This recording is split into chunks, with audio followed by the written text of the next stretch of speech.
give a couple minutes just to let the last few people filter in. So while we're waiting, could everybody share in the chat where you're coming from, what county you're coming from? It's interesting to see who's all with us today.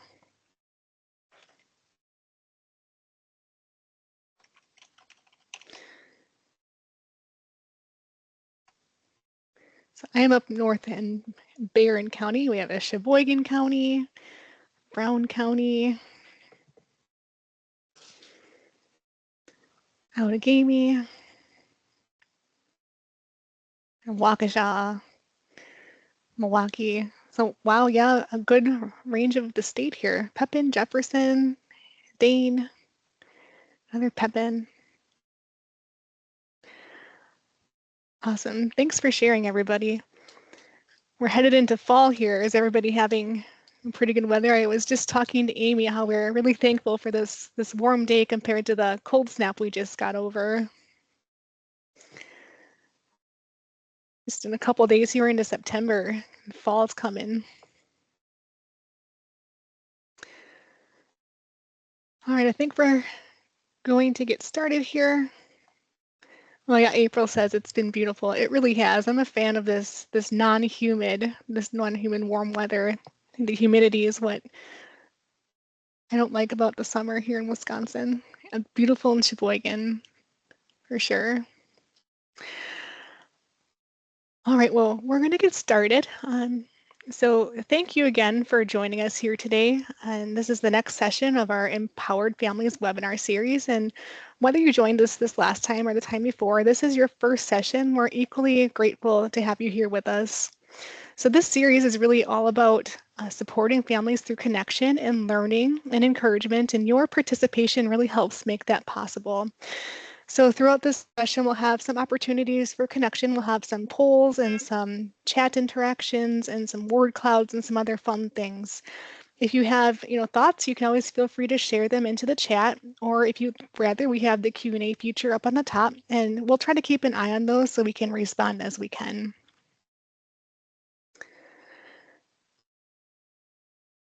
Okay, so we're going to have our next quick poll here. So we're going to ask what brought you here today, and I'm going to launch a poll. You could see it pop up on your screen here. If you could answer, what brought you here today to this webinar?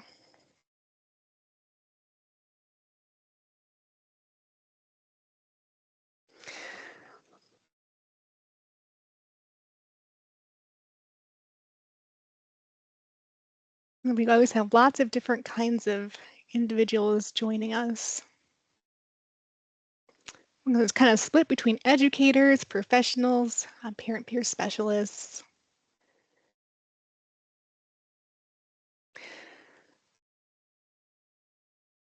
Okay, so yeah, thanks for responding, everybody. Kind of gives us a feel for who's in the room with us and what perspectives you're bringing, so we can really make sure our conversation connects what might matter to you most.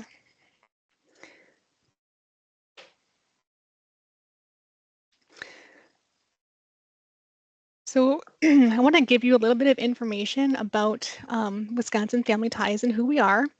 So we are a parent-led organization, which means the heart of our work is a lived experience. And our team is made up of individuals who have really been there. They've walked the same path as many of you have, whether that's things like navigating mental health systems, advocating in schools, or walking alongside their children through those tough times.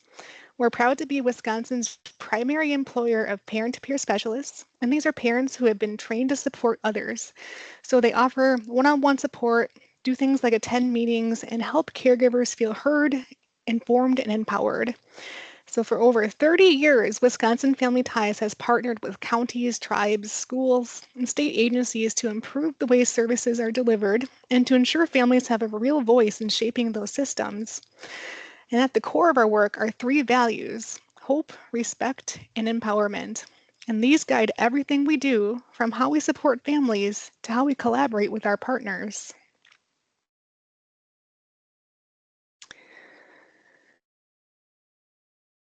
So at Wisconsin Family Ties, our work focuses on four main areas. Our parent peer specialists provide one-on-one supports to parents and caregivers, offering empathy and practical guidance from lived experience. We partner with counties, tribes, and agencies to embed family voice into programs like CCS, CLTS, and CST, helping to shape more responsive systems. We train and support parent peer specialists across the entire state, building a strong, skilled peer support workforce that is rooted in lived experience. And we work to advance policies and practices that center families and improve children's mental health outcomes, both locally and statewide. So now that you have a sense of what we do every day here at Wisconsin Family Ties, I want to highlight one of the biggest ways we bring people together every year, and that is our Children Come First conference. In 2025, our theme is Empowering Families, which reflects our belief that long-lasting change happens when families are at the center of decision making. This conference brings together parents, youth, providers, and educators and system leaders from all over Wisconsin to share ideas, learn from one another, and strengthen the systems that support children's mental health. It's a space for real conversations, meaningful connection, and practical tools that people can take home and use. So if you've been to our conference before, we really do know it's something special. And if you haven't, we really love to see you there this year. You can learn more at the conference website, which is ccfconference.org.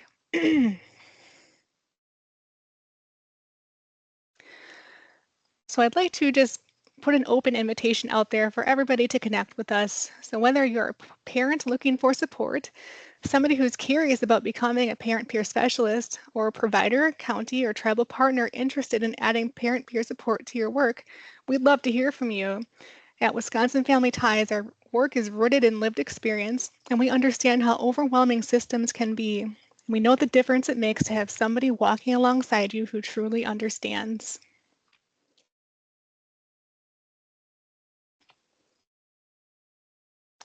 So now we have the grand opening here. Our focus tonight is on a topic that's very timely with school starting.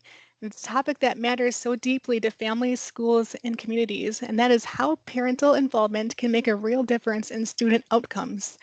Throughout the session, we'll explore topics that tell us about practical ways that parents can get involved and strengthen partnerships with schools. And this isn't just about academics. It's about helping kids feel supported, confident, and connected. And as you'll see, parental involvement can have an impact not only in the classroom, but also in social and emotional growth.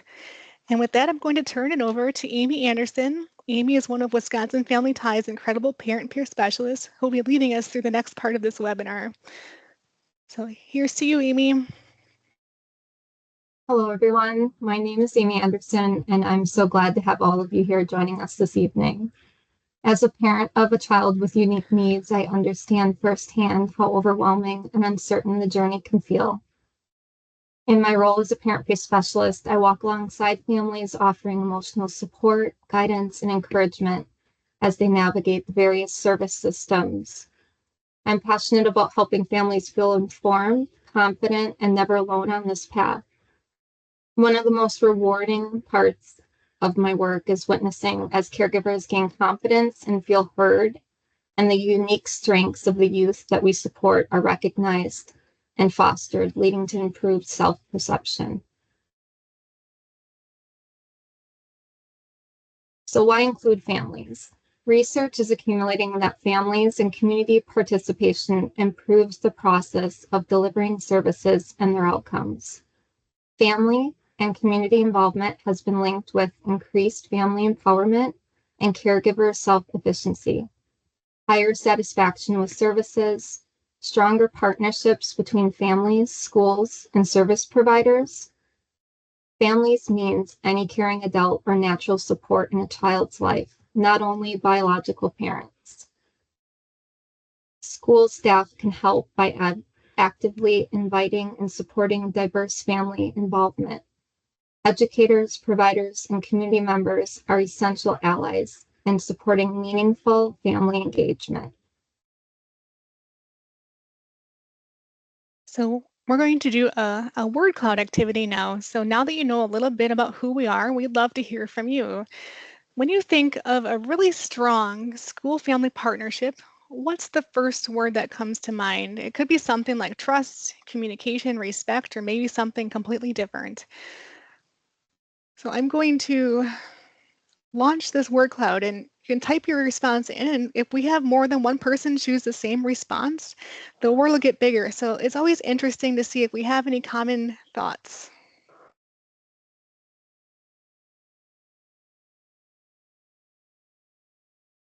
So I see in the chat, trust, respect, communication. Respect is a big one, I think.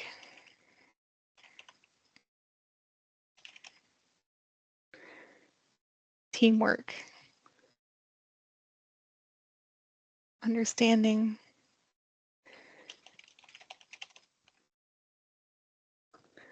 All right, so it looks like our biggest word so far in the word cloud is communication, and communication is so important. And I can definitely see why that is our biggest word in this word cloud. So thanks for sharing, everybody.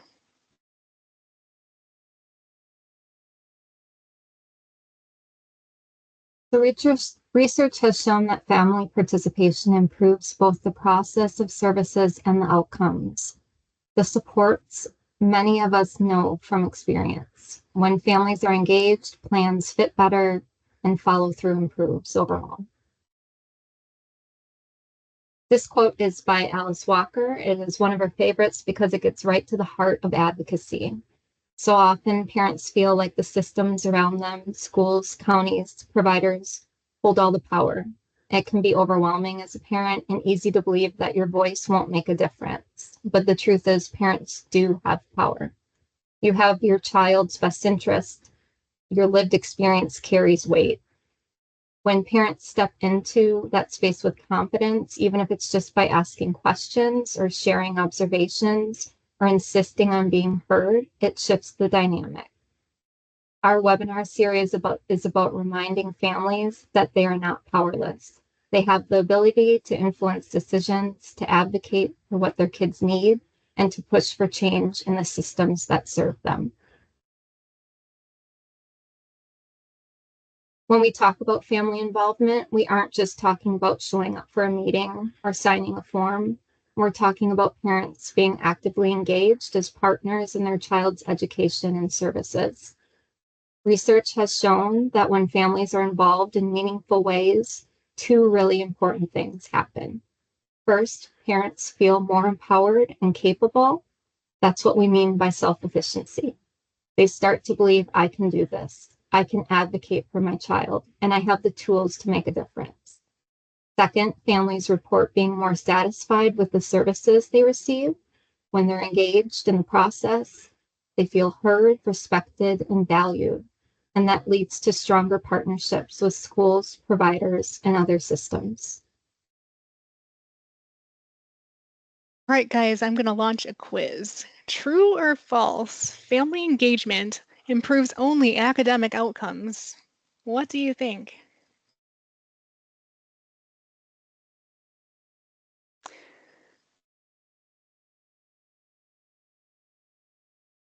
We have 100% so far at false. Lots of people saying false in the chat too. And yep, you guys are definitely right. The answer is false. Family engagement certainly does help with academics, but it really does go far beyond that. Because when families are involved, kids also show stronger social emotional skills, better behavior, and even improved long-term life outcomes. Families feel more confident, service systems work better, and schools are able to build real partnerships that benefit everybody. So the key takeaway is that engagement isn't just about grades. It's about the whole child, the whole family, and the whole community.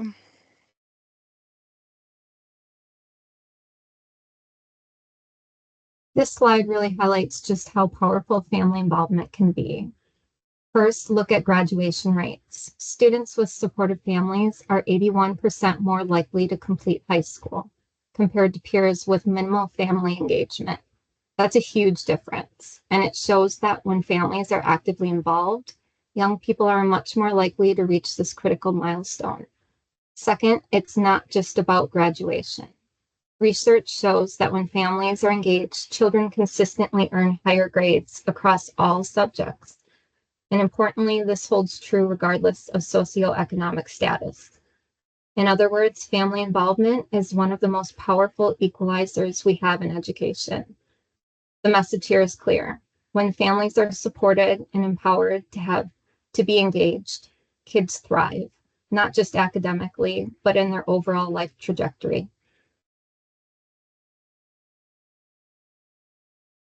When educators and families collaborate as partners, they create meaningful opportunities for children to develop critical social, emotional, and academic competencies.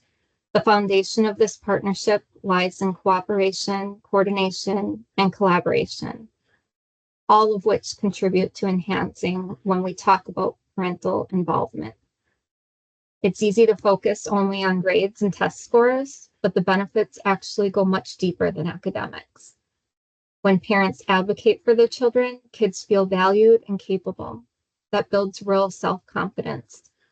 They're more willing to take on challenges because they know someone believes in them. Parental involvement also fuels motivation.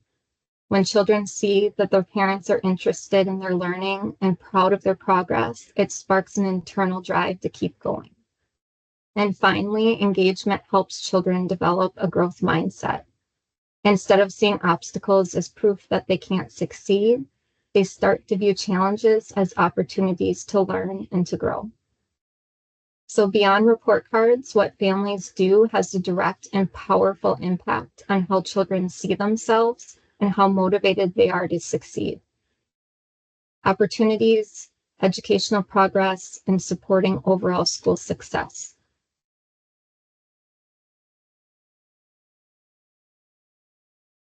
This quote is an important reminder. We worry about what a child will become tomorrow, yet we forget that they are someone today. So often schools and caregivers put their focus on grades, future careers, or what comes next. But this reminds us that our children's sense of self, confidence, and motivation are being shaped right now through every interaction, every signal we send about their worth and abilities.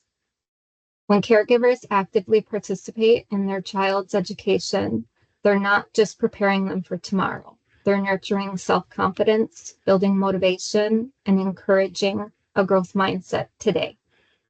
Those messages, you are capable, your voice matters, your progress counts, are what help children see themselves as valued learners in the moment, not just future successes.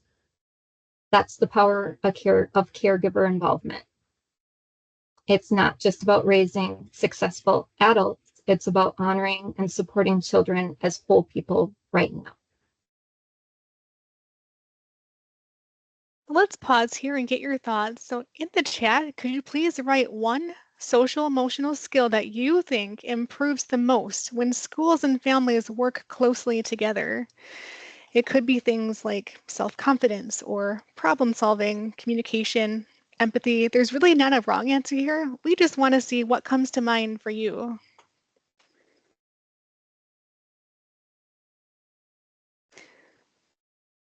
Self-worth, trust, comfort level of the child. Yep, these are all super good.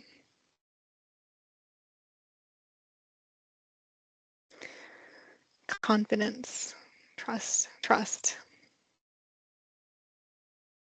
I think trust is a very important aspect of this for sure. Great. Thank you for sharing, everybody.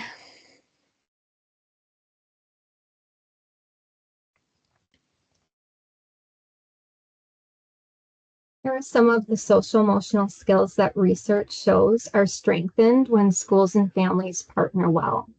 Kids gain confidence when they know both school and home believe in them.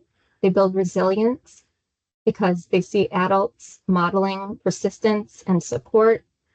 Strong partnerships also strengthen communication and problem-solving skills since students see collaboration in action.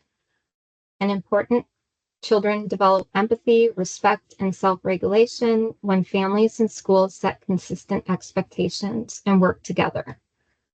These are lifelong skills that shape not only their education, but their future relationships and success.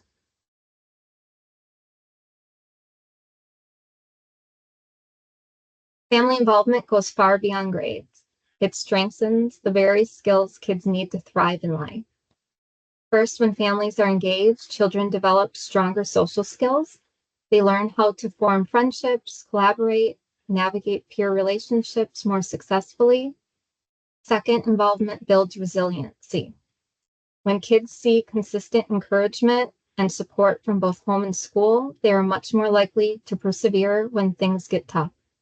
And finally, it supports emotional regulation.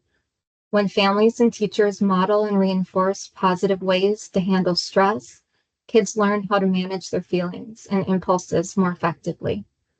Together, these are the core components of social emotional learning, which sets kids up not just for school success, but for success in work, relationships, and life as a whole.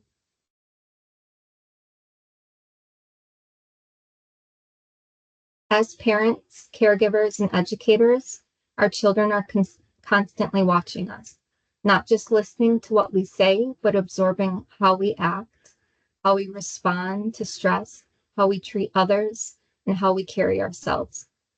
It means that our values, our resiliency, and the way that we show up in daily life often speak louder than any lesson we try to teach. If we model kindness, patience, and perseverance, our children learn those qualities more deeply than if we only tell them to be kind or resilient. This is also why strong school family partnerships matter so much.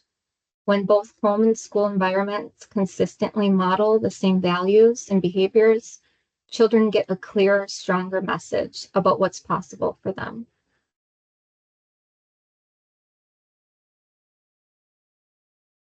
Parent Peer Specialists offer hope and encouragement during challenging times by building relationships grounded in trust, shared lived experience.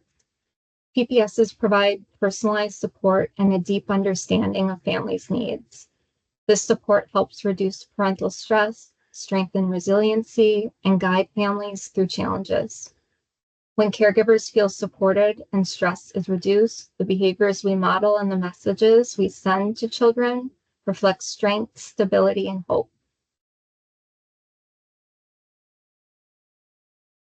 So this slide really captures the wide-reaching impact family involvement has on students. When families are engaged, we don't just see better grades or higher test scores, although those are important.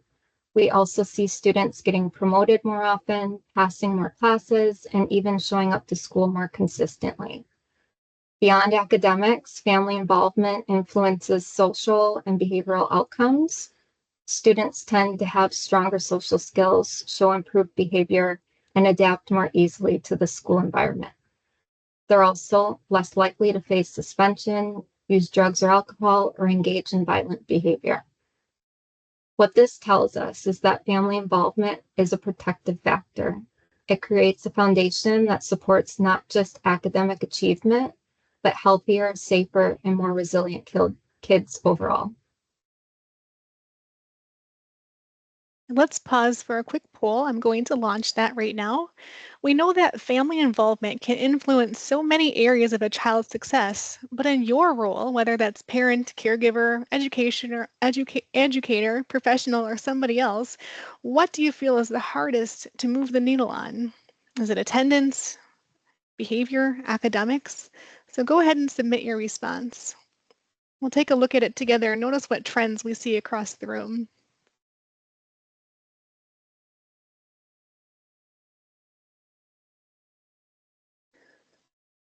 Attendance, behavior. Looks like attendance is in the lead currently.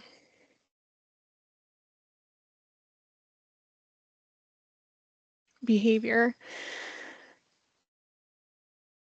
Yeah, hearing real world examples helps us really connect all the dots and think about strategies differently.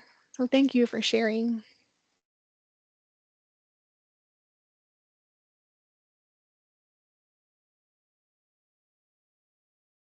Family involvement can lead to caregivers feeling more confident in their parenting and decision-making skills. Involvement leads to improved perceptions of the school, a better understanding of educators' roles, and greater familiarity with the curriculum.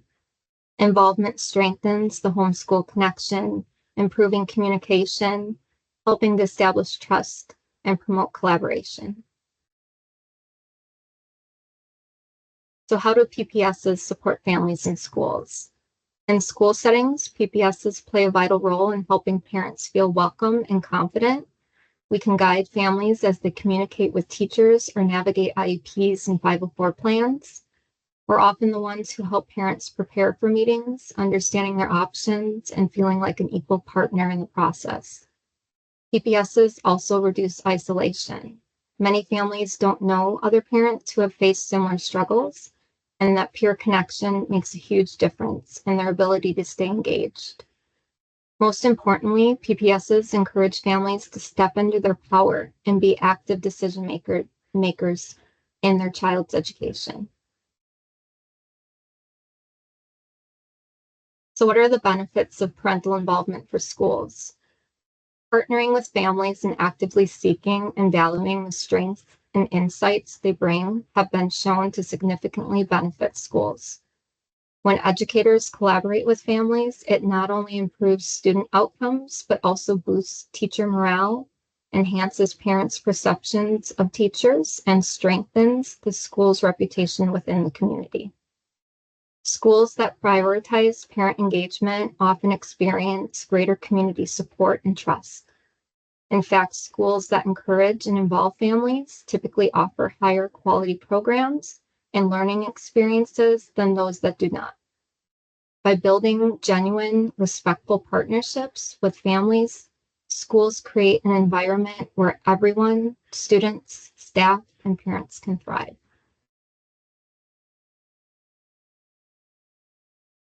PPSs are not only here for families, but for educators and school staff also. We help strengthen partnerships by building trust and reducing conflict. Sometimes that means reframing challenges so families and schools can better understand each other. Because PPSs bring firsthand experience, we offer insights into the real barriers that families face, which can help schools adjust their approach. At the end of the day, PPSs are bridge builders. We make collaboration easier so both families and educators can focus on the student's success. Ultimately, by recognizing and leveraging the unique insights and contributions of parents, educators, and professionals can create richer learning environments and foster a culture of partnership that benefits students, families, and educators alike. When we talk about family involvement, it's important to acknowledge that it isn't always easy. Families face very real barriers that can limit their participation, and educators and providers face challenges too. Some parents carry stigma or feel misunderstood when they try to engage. Others may feel isolated, especially if they don't know other families with similar experiences. The systems themselves can also be overwhelming. Each one has its own set of rules, acronyms, and processes, and without help navigating, families can sometimes feel lost. Capacity is also an issue. Sometimes parents are stretched thin with work, caregiving, or financial pressures, and sometimes schools or providers don't have the tools or strategies to really engage families well. Trust, as we've heard in our other conversations today, is another big piece. If a family has a negative experience with a school or system in the past, that hurt can linger and make it really hard to want to try again. And finally, practical issues matter. Things like busy schedules, long work hours, and competing responsibilities can make it so difficult for parents to participate, even if they really want to. As we walk through this, I really want to invite you to think about which of these barriers you've seen most in your role, whether you're a family member, a parent, educator, or professional, and how might we work together to overcome them? So, as you're thinking about that, Um, I want to take a moment to hear from all of you. I'm going to launch another word cloud and think about a word. What's the biggest barrier to family involvement that you've seen in your role? We all come from different walks of life with different experiences, and I think what that means for everybody might be a little bit different.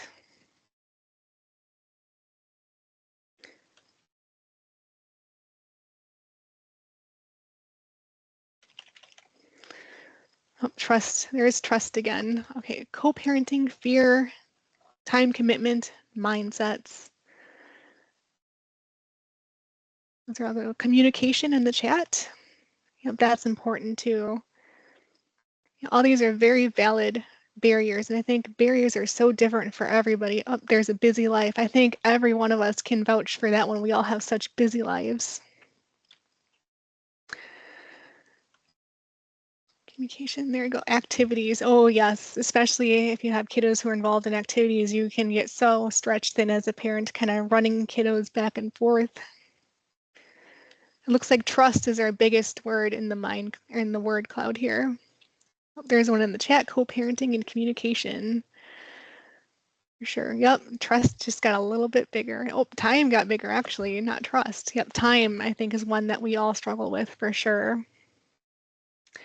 So as we move forward in today's session, keep these words in mind. We'll be talking about strategies that not only address these barriers, but also build stronger partnerships so families can feel supported and schools feel more equipped to welcome them.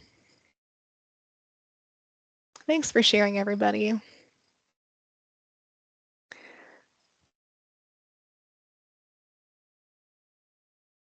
So, removing barriers. Parent peer specialists play a vital role in helping to remove barriers to parental involvement by supporting families to feel prepared and confident for school meetings, especially those related to special education, such as IEP meetings. This is done by reviewing educational records with families and helping families understand the special education process, rights, and the purpose of meetings. Parent peer specialists bridge communication by acting as a link between families and schools, supporting mutual understanding and open communication. PPSs translate complex educational jargon into accessible language and help families express their needs and concerns clearly. They share strategies and tools for effective problem solving, and parent peer specialists, most importantly, provide emotional support, helping families feel confident, encouraged, and empowered. They share resources, helping families feel better informed and confident in accessing and locating information about their child's needs and education. They help educators and teams better understand the family's perspective. Parent peer specialists assist families in navigating negotiations with schools and working towards solutions. They help each stakeholder appreciate one another's perspectives and find common ground. And when appropriate, they suggest accommodations, supports, and services tailored to the child's strengths and needs. By offering this comprehensive support, parent peer specialists empower families to be active, informed, and effective partners in their child's education, leading to stronger collaboration and improved student outcomes.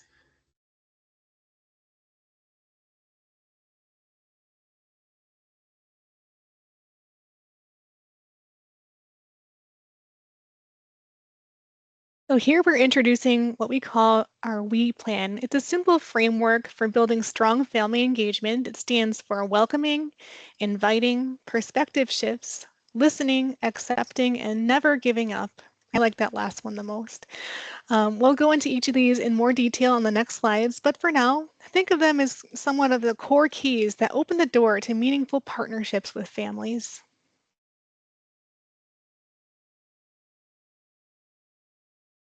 Welcoming, families should feel that schools are safe and open spaces for them. The first impression really matters. A warm greeting or small gesture of hospitality can set the tone for trust. Inviting. Families may hesitate to step in unless they're directly invited. An intentional invitation, whether that's to a meeting, an event, or decision making, goes a long way.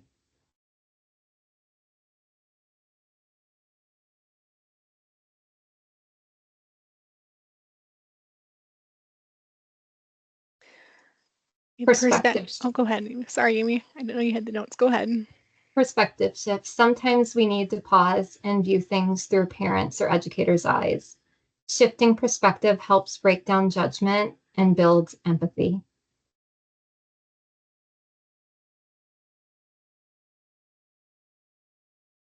So we all know the phrase, it takes a village to raise a child. But this quote reminds us that it takes more than a village.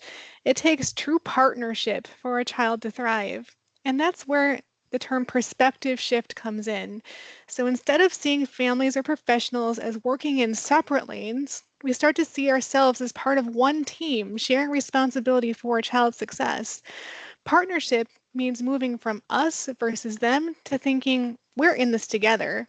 It's not about whose role is more important, but about how we can align our strengths. And when we shift our perspective in this way, we stop focusing on deficits and barriers and instead focus on possibilities and shared goals. And that's when children and families really begin to thrive.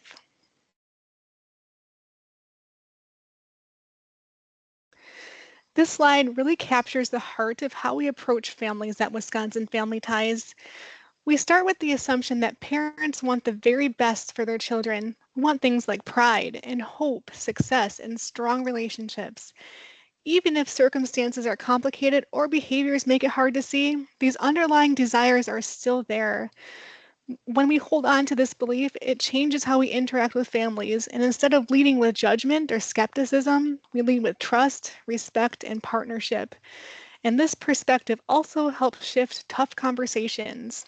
If we assume parents are doing the best they can with what they have, it opens the door for collaboration rather than conflict.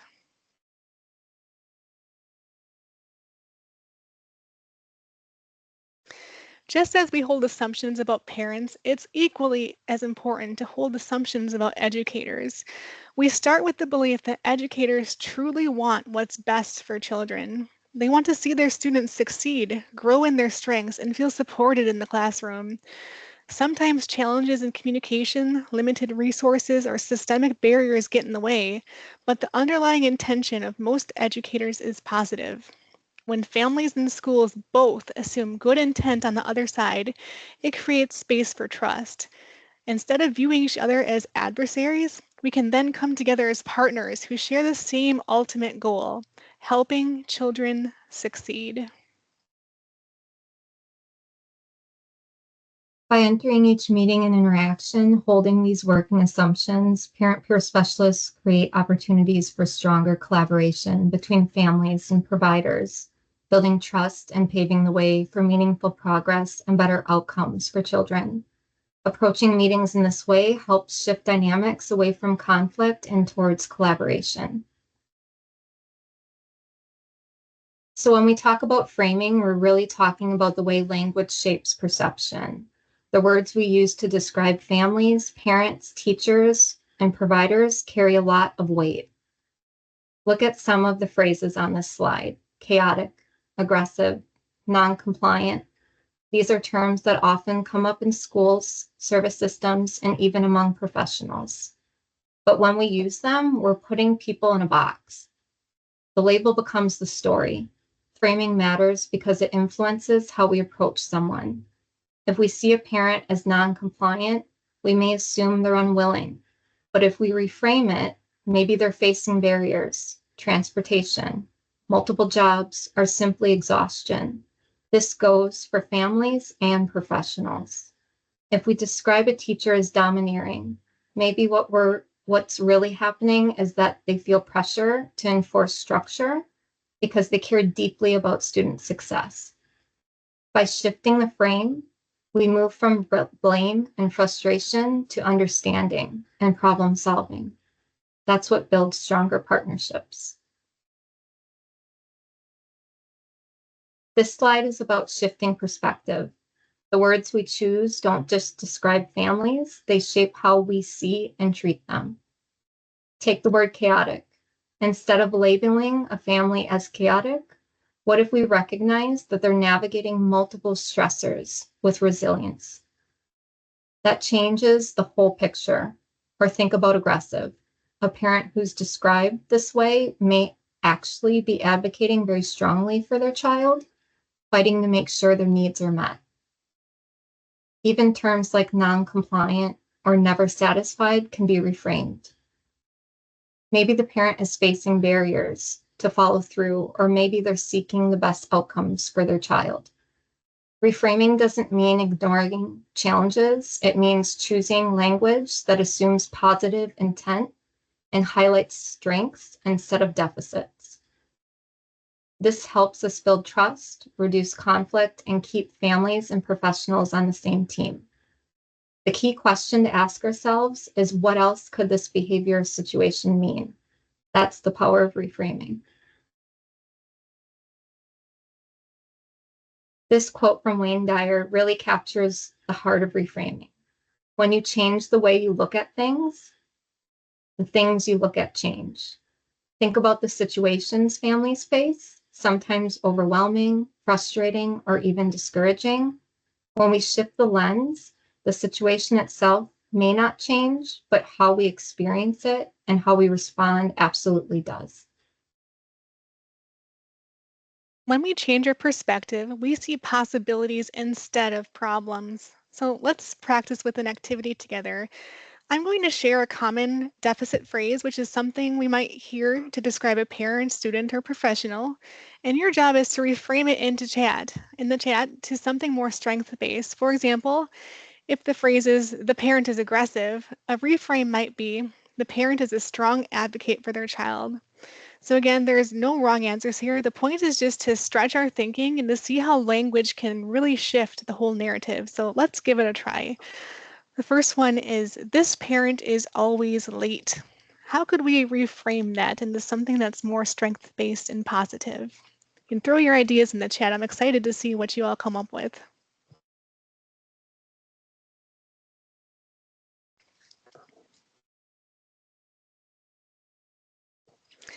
This parent has a time-consuming schedule. Good one.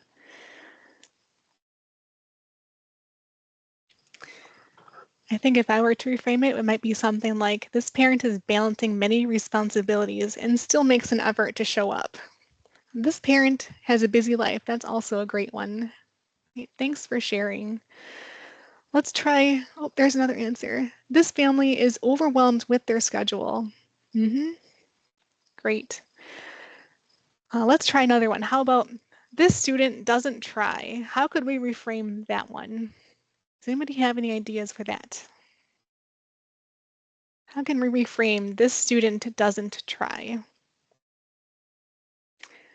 This student is overwhelmed. Nice. That's a great way to reframe that. Yep.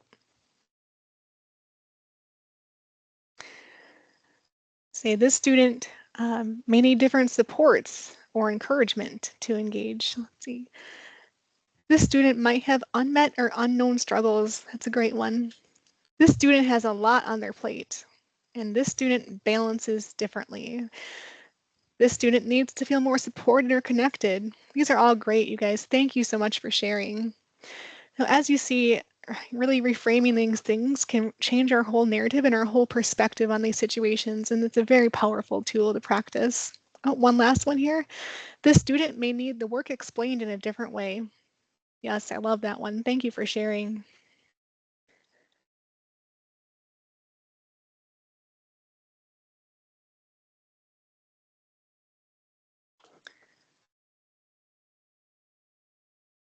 On our next slide, Amy, I don't know if you have yours loaded, is listening. So listening is one of the most powerful tools we have in working with families, students, and each other. And as this quote reminds us, we don't learn anything new while we're talking. Real learning happens when we listen. And listening isn't just about hearing the words somebody says. It's more about paying attention to the emotion behind the words, the body language, and what might not be said at all. And when we truly listen, we build trust. And families feel valued, and students feel understood, and colleagues feel respected. So as we go through today's session, I want to encourage you to notice how much space you leave for listening, not just preparing your response, but really taking in what another person is trying to share. So, what are the 4 rules of active listening? Focus on understanding. Pay attention to what the speaker is really trying to convey instead of planning your next response. If your mind is rehearsing what to say, you're not fully present with their message. Use silence well. Allow pauses in the conversation. A moment of quiet gives both you and the speaker space to process what's been said. Give your undivided attention. When you're fully present, you're communicating you matter, and what you're saying right now matters as well. This speaks to the human need for respect, validation, and connection. And withhold judgment. People open up more when they feel safe from criticism. Staying neutral helps you hear the full message, not just what fits your own bias. Actively listening builds trust because it shows the speaker they can be honest and open. Listening is one of the most powerful tools we have, but true listening takes focus and intention. You can't do two things at once if one of them is listening. You can't truly listen if you're busy planning what to say next. You can't fully listen if you're making assumptions about the parent, child, or team member. When we listen well, children feel seen, valued, and understood. Parents feel respected and included as partners. Listening isn't just hearing words, it's creating space where trust, learning, and growth can happen. So, how do we practice non-judgmental listening? First, notice your reactions. Be aware of your internal thoughts and feelings, but don't let them dictate your response. Avoid labels. Steer clear of calling something either good or bad, right or wrong, or shutting down an idea too quickly. Ask open-ended questions. Seek clarity and understanding rather than making assumptions. Separate the person from the idea. You can disagree with a point without passing judgment on the person sharing it. Validating the experiences and emotions of students and families helps build trust, resilience, and stronger relationships. We can do this by accepting feelings and behaviors as understandable given the circumstances, assuming that there are rational reasons behind behaviors, asking what happened to you instead of what's wrong with you, focusing on strengths, growth, and possibilities. And the following can negatively impact trust and family involvement. Things like sending messages that contradict or dismiss feelings, using language that blames someone for their life's challenges, or falling into the killer Ds, which are deficit, dysfunction, and disability. When we affirm rather than place blame, we show students and families that their experiences matter, and this creates a foundation for learning, collaboration, and hope. This quote reminds us why empathy is at the very heart of strong partnerships between families, schools, and professionals. When we slow down and really imagine what it must feel like to walk in somebody else's shoes, whether that's a parent navigating a confusing system, a teacher balancing the needs of many students, or a child trying to express their struggles, we build understanding. Active listening, empathy, and withholding judgment all grow out of this mindset. We don't have to agree with somebody's choices to recognize the weight of their experience. And the truth is, families and professionals alike all want the same thing, which is better outcomes for children. So, walking in each other's shoes helps us to move past barriers and into collaboration. Acceptance does not mean agreeing with everything. It does mean creating a safe space where others feel heard, respected, and valued, and we can communicate acceptance by using language that conveys empathy and openness. Things like, I understand how you are seeing things right now. I have no desire to change you. I'm not judging you. I hear what you are feeling. I'm interested and I care about what's happening to you. So, why does this matter? It matters because communicating acceptance builds trust, reduces defensiveness and resistance, and encourages open, honest communication and creates a foundation for problem solving and growth.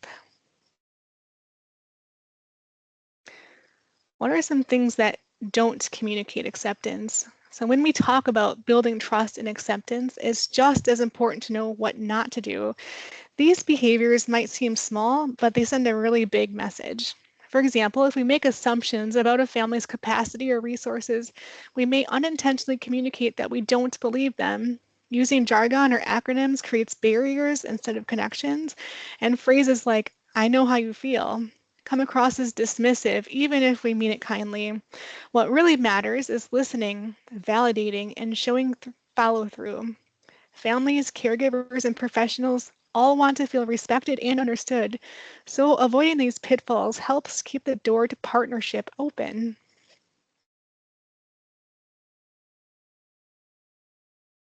Because PBSs have navigated challenges similar to those faced by caregivers, they bring authentic understanding, empathy, and credibility to their work. Parent peer specialists meet others, whether caregivers or professionals, where they are, without judgment, offering support that honors each person's unique journey and strengths. This approach fosters trust, reduces feelings of isolation and defensiveness, and keeps us all mindful that we are united in our goal of improving outcomes for children and families. Unconditional care means that support for a child and family is not dependent on what the child or family does or doesn't do. It reflects a shared commitment among families, educators, and service providers to remain present and engaged regardless of challenges. It is a commitment by system partners to be there when the family needs them. It is a pledge by both families and providers to work together in determining appropriate services, supports, and interventions. It is a vow by the team to avoid unilaterally assigning or terminating services, ensuring decisions are made collaboratively and with respect. Unconditional care centers trust, collaboration, and partnership, ensuring that children and families are never left to navigate challenges alone. This quote from Einstein is a great reminder that persistence often matters more than brilliance. For families, persistence is sometimes what makes the difference, having somebody who won't walk away when things get hard. So let's pause for a quick reflection. Think about one way you can practice never giving up in your role. So whether that means sticking with the family through challenges, um, continuing to advocate even if progress is slow, or showing consistency when things feel discouraging, please take a moment and share your thoughts in the chat. I know we all come from different walks of life and roles in here, so it'd be nice to see our different experiences expressed in the chat. I think with parent peer specialists, never giving up in our roles means things like checking in with a family even if they stop responding for a while, to let them know that we're still here. Yep. Continuing to check in, definitely.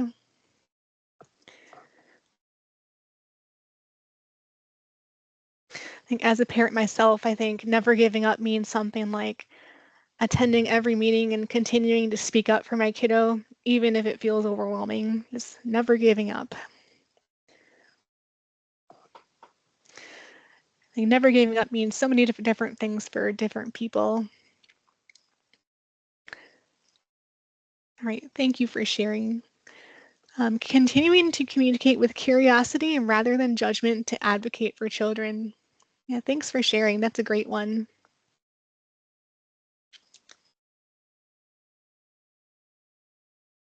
So this checklist is a tool we can all use as a quick self-reflection when working with families, educators, or other professionals. Am I pausing to see things from the other person's perspective? Am I remembering that every child is more than a diagnosis or behavior? Do I value both lived experience and professional knowledge equally? Sometimes the simplest actions, like speaking in plain language, honoring schedules, or following through on what we say, can make the biggest difference in building trust. This isn't about being perfect, it's about being intentional. The more often we practice these habits, the stronger our partnerships will become. Parent peer specialists recognize the unique strengths and contributions of every partner in a child's education. Openly discussing different views and perspectives can lead to enhanced problem solving and creative solutions. PPSs value everyone's voice and expertise, supporting teams and navigating conflict effectively in ways that foster progress. This approach strengthens relationships, improves communication, and ultimately enhances outcomes for students. As we near our close tonight, I want to leave you with 4 essentials. Communicate with clarity and patience. Don't assume one explanation is enough. Using clear, plain language and being willing to repeat when needed shows respect and care. Treat families and schools as true partners. Challenges can feel overwhelming, but progress happens when we see each other as allies rather than problems to solve. And stay curious and open.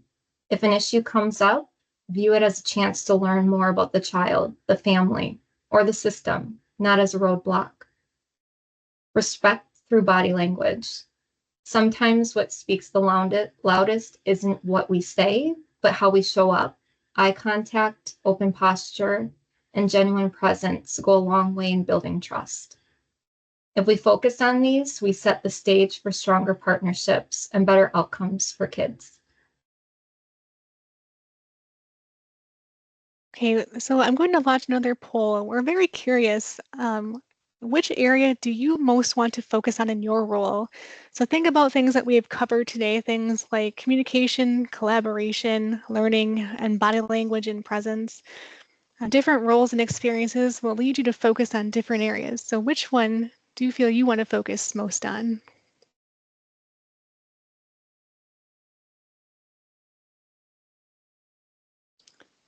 Like problem solving is in the lead so far. Kind of problem solving, clear communication, ongoing learning.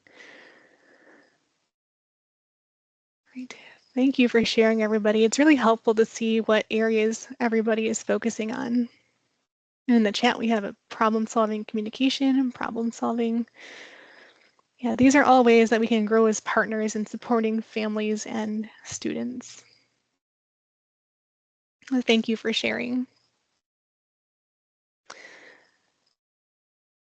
So throughout this presentation, we really emphasized the power of family engagement and reframing challenges, listening and building trust. Parent-peer specialists embody those principles in action. They walk alongside families not as professionals with all the answers, but as peers who have really been there and can help parents feel understood and capable. Um, think back to our discussions on barriers, things like stigma, isolation, and navigating multiple systems. PPSs directly address those barriers by breaking things down, encouraging persistence, and empowering parents to find their voice. When families connect with a PPS, they're not just getting help with forms or meetings, they're getting a partner who can boost confidence, reduce stress, and open doors to stronger collaboration with educators and providers. And this is where the strategies that we've talked about, things like acceptance, reframing, listening, and persistence, come alive in real world practice. So if today's conversation has you thinking that you or somebody you know could benefit from this kind of support, here's how to make a referral to Wisconsin Family Ties. It's quick and easy. You can visit our website, which is wifamilyties.org, and click on the Get Help button to access our referral forms. And the more details you can provide, like contact info and specific concerns, the better we can match families with the right support. And once that form is submitted, our team reviews the referral. And if we have a PPS available in your area, we'll assign somebody right away. And if not, we place on our wait list until a spot opens up. It's just a simple step that can make a big difference for a family in need. So as we start to close out today, I'm wondering, what's one idea or takeaway that you're leaving with? If you could go ahead and drop it in the chat, we really love seeing what stuck with people or what stood out in your mind. So if you have one idea, strategy, or insight that you're taking away, please drop it in the chat.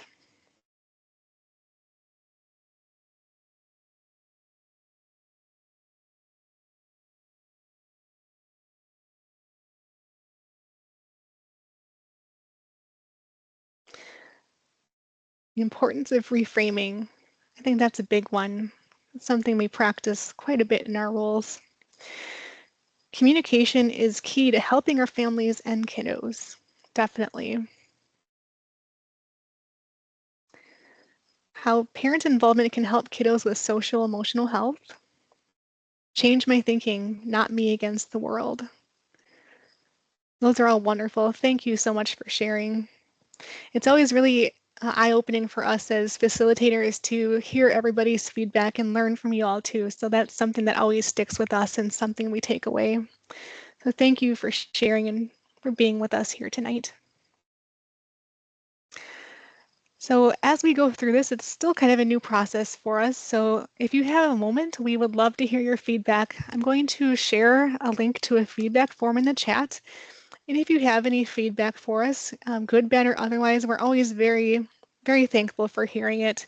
It helps us improve these webinars and makes them more useful for you and when you hope you return next month. So I want to thank you all so much for spending your evening with us today, and I hope that you'll come back next month. We have another really exciting topic. So thanks again for attending tonight, and we'll see you next time. Thank you, everyone.